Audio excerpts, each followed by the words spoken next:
રેલવેની જે મેટર આપ અમારા ધ્યાન પર મૂકી છે એ બાબતે જણાવીએ કે ટેક્સની એક મેટર છે કે જેમાં even government departments are liable to pay tax. એટલે જે લાયબિલિટી બાબતમાં જે અમે થોડું પ્રારંભિક સ્ટડી કર્યું એ પ્રમાણે મેટર છે સુપ્રીમ કોર્ટ સુધી ગયેલી છે અને એમાંથી પણ એક જજમેન્ટ આવેલ છે. અમારો પોતાનો પ્રયત્ન એવો રહેશે કે since it is about government departments, બે સરકારી વિભાગોની મેટર છે, તો સિનિયર ઓફિસર્સ સાથે અમે એક વખત મીટિંગ કરી અને પ્રયત્ન કરીએ કે જે લીગલ ટેક્સની કોઈ પણ ડિપાર્ટમેન્ટની લાયબિલિટી હોય, નોટ જસ્ટ રેલવે, આ એક રેલવેની વાત નથી, પણ overall tax liability of government departments એની અંદર પણ અમારો એવો પ્રયત્ન રહેશે કે સંકલન રાખી એક વખત સાથે મીટિંગ્સને કરી. બટ હજી હું પ્રારંભિક સ્ટેજે આપને કહી રહ્યો છું કેમ કે હાઈકોર્ટ, સુપ્રીમ કોર્ટના ઓર્ડર જે છે એ પણ એઝ એ કમિશનર મારે પોતાને હજી એક વખત ખૂબ ડિટેલમાં જોવું પડશે કે શું ઓર્ડર છે, શું એના નિટીગ્રિટીઝ છે.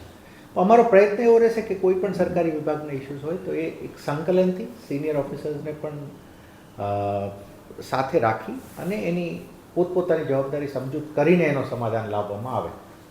સામાન્ય રીતે સૌરાષ્ટ્ર યુનિવર્સિટી સહિત અન્ય વિભાગોના પણ સરકારી વિભાગોના ટેક્સ બાકી છે, તો એને લઈને અધિકારીઓ સાથે કોઈ વાતચીત, મીટિંગ કે શું કરે?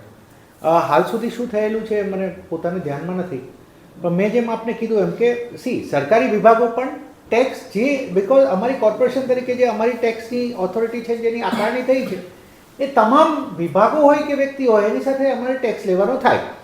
હવે જે સરકારી કોઈ ઓફિસીસ હોય, સરકારી સંસ્થાઓ હોય, તો એક ઓફિસર તરીકે અમારો એ પણ પ્રયત્ન રહે કે એના સિનિયર ઓફિસર્સને બધાને એક વખત ધ્યાન પર મૂકીએ. કેમ તો બે વિભાગો બિનજરૂરી રીતે કોઈ સમય જાય, કોઈ એની ઉપરની ચર્ચા થાય, એ અવોઇડેબલ છે એ સિનિયર લેવલ પર. તો એવો અમારો દરેક વિભાગ સાથે, હું કોઈ એક સ્પેસિફિક વિભાગનું નથી કહેતો, તો દરેક સરકારી વિભાગ સાથે અમારો પ્રયત્ન એવો રહેશે કે એમના સિનિયર લેવલ મેનેજમેન્ટ ઉપર અને સિનિયર ઓફિસર સાથે એક વખત પર્સનલી 1-to-1 આ બાબતોમાં મીટિંગ્સ એ બધું થાય. It is a general opinion that I am giving. સાહેબ, જ્યારે ટેક્સ ના ભરાય તો એના એક્શન લઈ શકીએ. જો ટેક્સ ના ભરાવામાં પણ અમારો એક્ટ અમને કહે છે કે શું શું થઈ શકે. દરેક સ્ટેજ ઉપર અમારી ટેક્સ જે લેવાના થશે એની જે કંઈ પ્રોસિજર કરવાની થશે એ બધા લેવલ ઉપર થશે.